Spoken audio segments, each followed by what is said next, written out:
The first cold wind of October rushed against the windows of the small house in Seattle, carrying the smell of rain and the quiet warning of winter.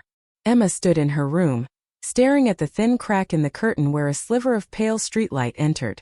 She felt that same cold wind inside her chest, a feeling she knew too well. It was the feeling that came when memory she tried to bury returned without permission. She wrapped her arms around herself, trying to keep her thoughts steady, but her mind kept drifting toward one person, her brother Luke. They had not spoken properly in 2 long years. Not since the night everything fell apart, the night harsh words filled the hallway, the night both of them walked away too proud to turn back. Every day since, Emma carried the weight of that silence like a stone in her heart. Every birthday passed without a call. Every holiday felt like a reminder that the family was no longer whole. She never admitted how much it hurt, not even to herself. Tonight, though, something felt different. Maybe it was the weather. Maybe it was the loneliness that grew louder when the house was quiet. Or maybe it was because earlier that day, without warning, she received one short message from her mom saying, "Luke is coming home tonight." Those 5 words made her hands shake, made her heart run wild, made her breath escape in small, uneven waves. She read that message again and again, trying to prepare herself for what seeing him would feel like. Now she stood in her room trying to calm the storm inside her. She heard the front door creak open downstairs. The sound instantly froze her. It was a sound she knew, a sound from childhood memories, weekend mornings, summer nights, their father coming home from work, Luke coming back from high school practice. That familiar creak felt like the world telling her there was no more time to think. He was here. Emma stepped toward the door but hesitated, gripping the handle as if it might keep her grounded. Her heartbeat grew louder than the wind outside. She had imagined this moment 100 times in the past 2 years. But in every version she stayed silent, too scared to speak first. She heard footsteps on the stairs, slow, tired, dragging a little. They were heavier than the ones she remembered. Luke had changed. She could tell from the sound alone. The staircase always had a faint echo, and those steps carried something weighted, something worn. Emma opened her bedroom door just a few inches, enough to peek out but not enough for him to see her fully. The hallway was dim, lit only by one weak bulb near the ceiling. The shadows stretched long across the walls. She waited until she saw him step into view. Luke looked older. Not in a terrible way, but in a way that showed life had pressed down on him. His shoulders seemed tense. His eyes looked tired. He carried a backpack that looked too heavy for what should have been a short visit. His hair was a little longer than before, and his jaw had a rough edge, like he didn't have time to care about small things anymore. Seeing him like that made Emma's chest tighten. She expected anger, distance, coldness. Anything except the deep ache she felt just looking at him. She suddenly realized how much she missed her brother. Not the version she argued with. Not the one she blamed, but the real one, the boy who helped her with homework, who taught her how to ride a bike, who protected her when thunder scared her as a kid. She missed the person he was before the world weighed him down. Luke walked past her door without noticing it was slightly open. Emma swallowed hard. She knew if she let him keep walking, if she stayed silent again, they would lose another 2 years. And she didn't want that. Not tonight. Not anymore. She pushed the door wider and stepped halfway out into the hallway. "Luke," she said softly, barely louder than a whisper. He stopped instantly. His back straightened and he turned his head slowly, as if he wasn't sure he heard her voice correctly. When he faced her fully, Emma felt a mix of fear and relief crash through her. His expression showed surprise first, then confusion, then something softer she couldn't name. He didn't speak. He just looked at her, waiting. Emma's throat felt tight, but she forced herself forward. This moment mattered more than her fear. I miss you," she finally said. Her voice trembled. The words felt too small for everything she actually felt, but they were the only ones that came out. Luke blinked, the softness in his eyes growing just a little. They stood there in silence, facing each other after years of distance, both unsure how to cross the invisible wall standing between them. Emma opened her bedroom door wider and stepped back slightly. Her hands shook, but she didn't hide it. This wasn't a moment to pretend she was strong. This wasn't a moment to pretend she didn't care. "Come into my room," she said, her voice gentler this time. "And close the door." The request was simple, but the meaning behind it hit them both. She didn't want a casual conversation in the hallway. She didn't want another argument in the living room. She wanted a real talk. A deep one. The kind siblings avoid for too long until there's no choice left.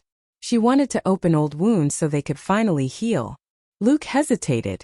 Not because he didn't want to talk, but because the moment felt fragile. Like one wrong word could break everything again. His hand twitched toward the strap of his backpack, gripping it tightly. Emma held her breath, afraid he might walk away. But then he took one step toward her. Then another. Each one slow, as if he was walking through years of silence carrying guilt, regret, and all the things he never said. He reached the doorway and paused.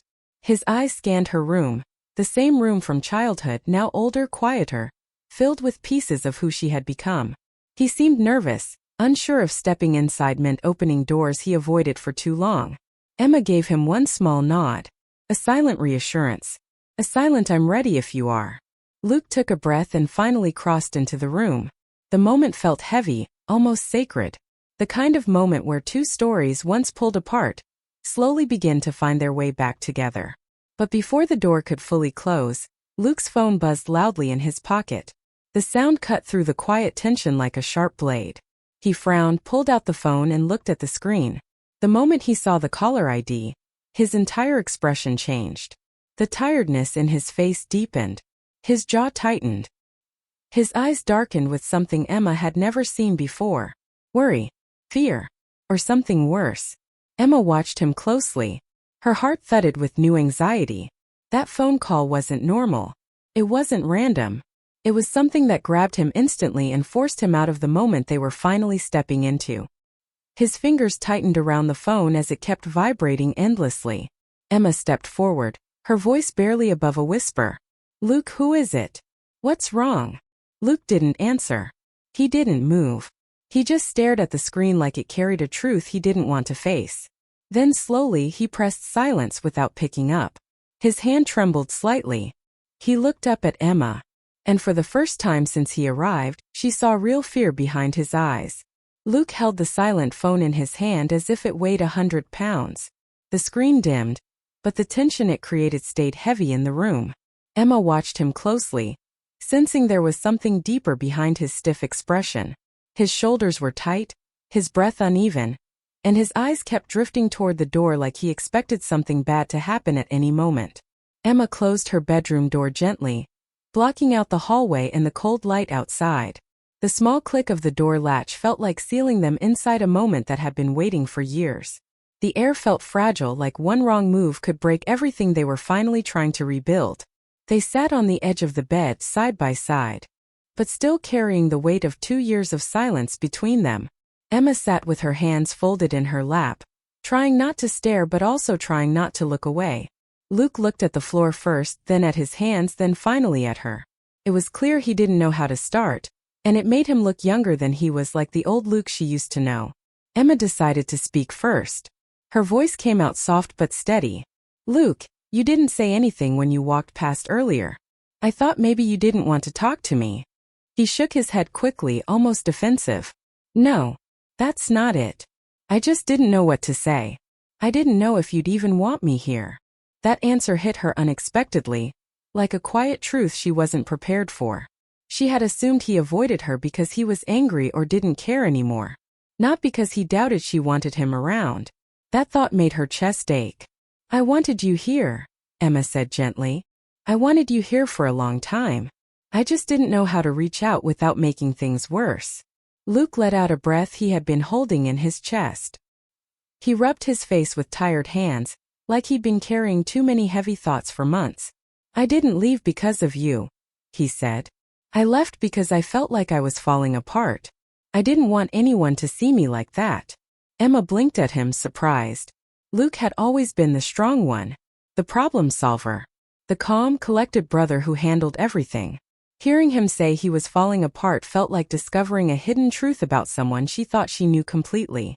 "What happened?" Emma asked carefully. "Why didn't you tell us?" Luke swallowed hard, then leaned forward slightly, elbows on his knees. "I got overwhelmed. Work, bills, expectations, everything. I kept pretending I was fine. And the more I pretended, the worse it got. One day I just packed my things and left. I didn't want to hear disappointment from Mom or questions from Dad. And I didn't want to see the worry on your face. Emma's heart tightened again, this time with understanding. She remembered how he used to carry everything alone. Even as kids, he hid his pain so she wouldn't worry. She never realized how much that habit followed him into adulthood. I wasn't disappointed, she said. I was scared you'd shut me out forever. He looked up, meeting her eyes. Something soft flickered there. Relief mixed with regret. I didn't shut you out. I shut myself away. The silence that followed wasn't painful. It was honest.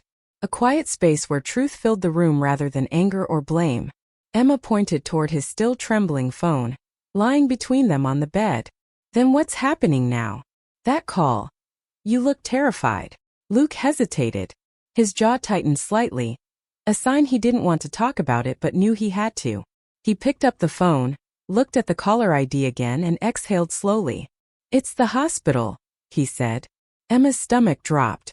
Why is the hospital calling you? Luke ran a hand through his hair, the tension clear in the way his fingers shook. There's someone there I've been helping. For months. Someone who doesn't have anyone else. Emma leaned forward without thinking. Who? He paused as if choosing his words carefully. A kid. His name is Mason. He's 13. I met him through volunteer work. He was alone, scared, and dealing with more than most adults could handle. I tried to help however I could. Then his condition got worse, and the hospital started calling me whenever things took a bad turn. Emma felt something tighten in her chest again. But this time it was compassion, not fear. Luke, why didn't you tell us? Why didn't you tell me? He gave a small, tired shrug. I didn't want to make it sound like I was trying to be a hero. I wasn't. I just couldn't leave him there without someone. But the more I helped, the more I felt like I was drowning. And I was ashamed to admit I couldn't handle it alone. Emma's expression softened. She reached out and placed her hand gently on his. Not a dramatic gesture. Just a soft one, steady and comforting. The kind people use when words start to fall short. You're not weak for caring about someone, she said. You're not weak for needing help either. Luke let the words sink in. His shoulders dropped slightly, as if her voice had taken away a piece of the burden sitting on him. There was another pause, and then Emma asked the question that made his throat tighten again. How bad is the kid? Is he okay? Luke shook his head slowly. No, he's not. That's probably why they called. I've been expecting this. I just didn't think it would be tonight. Emma's voice fell to a whisper. Do you need to go? He hesitated again. I don't know. Part of me wants to go right now. The other part just needed to see you. Needed to breathe for a second. Needed something that felt familiar. Emma understood that better than he expected. Sometimes the heart needs someone safe before facing something painful. Luke, she said, looking him in the eyes, you don't have to do this alone anymore. His breath shook a little, but he nodded. I know. I think I finally know that. Emma gave him a small, warm smile. She didn't want to overwhelm him with too many words. She just wanted him to feel she was with him again. For real. Not halfway. Not from a distance. Luke sat back, letting the tension unravel slowly. He told her more about Mason, how he met him, how the kid reminded him of himself at 13, how Mason tried to act tough but always folded when he talked about night fears or missing a parent who never came back. Emma listened quietly, absorbing every detail, her heart filling with empathy for both the kid and her brother. Why didn't you tell anyone in the family? She asked. He sighed. Because I didn't want them to think I was making bad decisions again. I already caused so much worry when I left. I didn't want to add more. Emma shook her head. You didn't cause worry. You caused silence. And silence hurts more than honesty. Luke looked at her with a surprised expression, as if he never thought of it that way. You're right, he admitted. The phone buzzed again. Shorter this time. A reminder that reality was still waiting outside their conversation. Luke stared at it, then placed it face down on the bed. I'll call them back in a minute, he said. I just need to finish this moment first. Emma nodded. She understood. This wasn't running away. This was gathering strength before facing the storm. She took a slow breath and spoke gently. Luke, I'm glad you came home. Even if it's messy, even if it's painful, I'm glad you're here. His eyes softened again, this time filled with something like gratitude. I'm glad too, he whispered. Another silence settled between them, but it wasn't heavy anymore. It felt like space opening, not closing. Emma leaned slightly closer. Tell me everything. Whatever you've been holding. Whatever you've been hiding. I want to know. Luke hesitated one last time. Then he nodded. And he began to speak. Not in pieces. Not in half-truths. But finally, fully. Luke sat on the edge of Emma's bed, staring down at his hands while he prepared himself to explain everything. The dim light of the small lamp spread a soft glow across the room, making the space feel quieter, almost protective. The storm outside tapped gently against the window, filling the silence between them. It was the kind of night that made honesty feel possible, even after years of avoiding it. Emma waited patiently. She didn't push him, didn't pressure him. She simply sat a little closer, giving him space but also letting him know she was right there. Luke took a long breath, the kind that comes before someone finally opens a door they've been keeping shut for too long. His name is Mason, Luke repeated softly, like saying it out loud helped him feel grounded. I met him during a volunteering event at the hospital. He was alone in a small room filled with machines that beeped every few seconds. He pretended he didn't care about anything, but I could tell he was terrified. Emma nodded, encouraging him to continue. I thought I'd be volunteering for a few hours, maybe helping with paperwork or something simple. But as soon as I stepped into his room, he looked at me like I was the first real person he'd seen in days. He didn't say anything at first, he just stared at me with these tired eyes. And something inside me, I don't know. I felt like I couldn't just walk away. He rubbed the back of his neck, remembering that moment clearly. So I sat with him. I just talked. About nothing important. Random things. School. Music. Whatever came into my head. And after a few minutes he opened up. Not a lot. Just small bits. But enough to make me realize he needed someone, anyone. And I happened to be there. Emma listened closely. She had never seen this side of Luke before. She always knew he had a protective heart. But hearing it like this made her understand how deep that part of him truly ran. Luke continued. I kept visiting him on weekends. Then weekdays. Then after work. I didn't even realize how involved I was until the nurses started calling me when he asked for me. I wasn't trying to replace anyone. But he didn't have anyone coming. No family visits. No friends. Nothing. It felt wrong to leave him alone. His voice softened. He reminded me of myself when I was younger, trying to look strong while falling apart inside. Emma felt her chest tighten.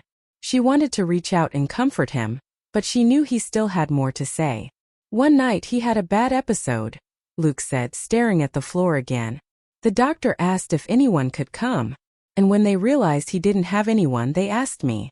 That was the first time I realized how serious his condition really was. I stayed beside him until morning, listening to the machines beep all night. After that, I couldn't pretend it wasn't my responsibility anymore. Emma whispered. That must have been really hard. It was, Luke admitted. But I didn't tell anyone. Because I thought if I did, they'd think I was taking on too much again. They'd tell me I was making bad choices. Or trying to fix things I couldn't fix.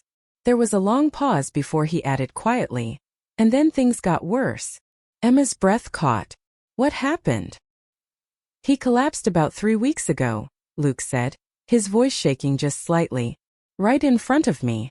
One moment he was talking about wanting to play video games again, and the next he just fell. The nurses rushed in. The alarms went off. And I just stood there, useless, terrified. I thought he was gone. Emma felt tears sting her eyes, but she stayed silent, waiting. They revived him, Luke said.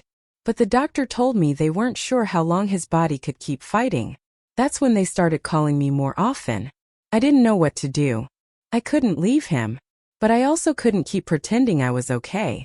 He looked directly at Emma now. That's why I came home. Not because I wanted to run from it, but because I needed someone to remind me I wasn't alone. Emma didn't hesitate. She reached out and held his hand, squeezing firmly.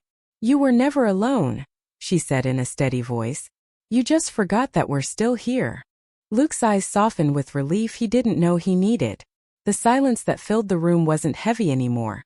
It was warm like the quiet after a storm. But then his phone buzzed again on the bed.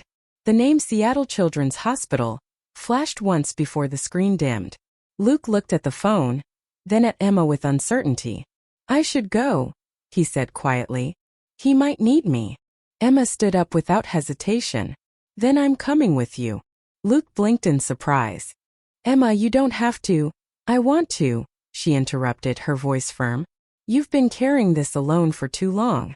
You don't get to do that anymore." For a moment Luke looked like he might argue. But then he saw the determination on her face, one he hadn't seen since they were kids, and he nodded. They moved quickly. Emma grabbed her coat, and Luke picked up his backpack. They stepped into the hallway, the cold air brushing against their faces as if urging them forward.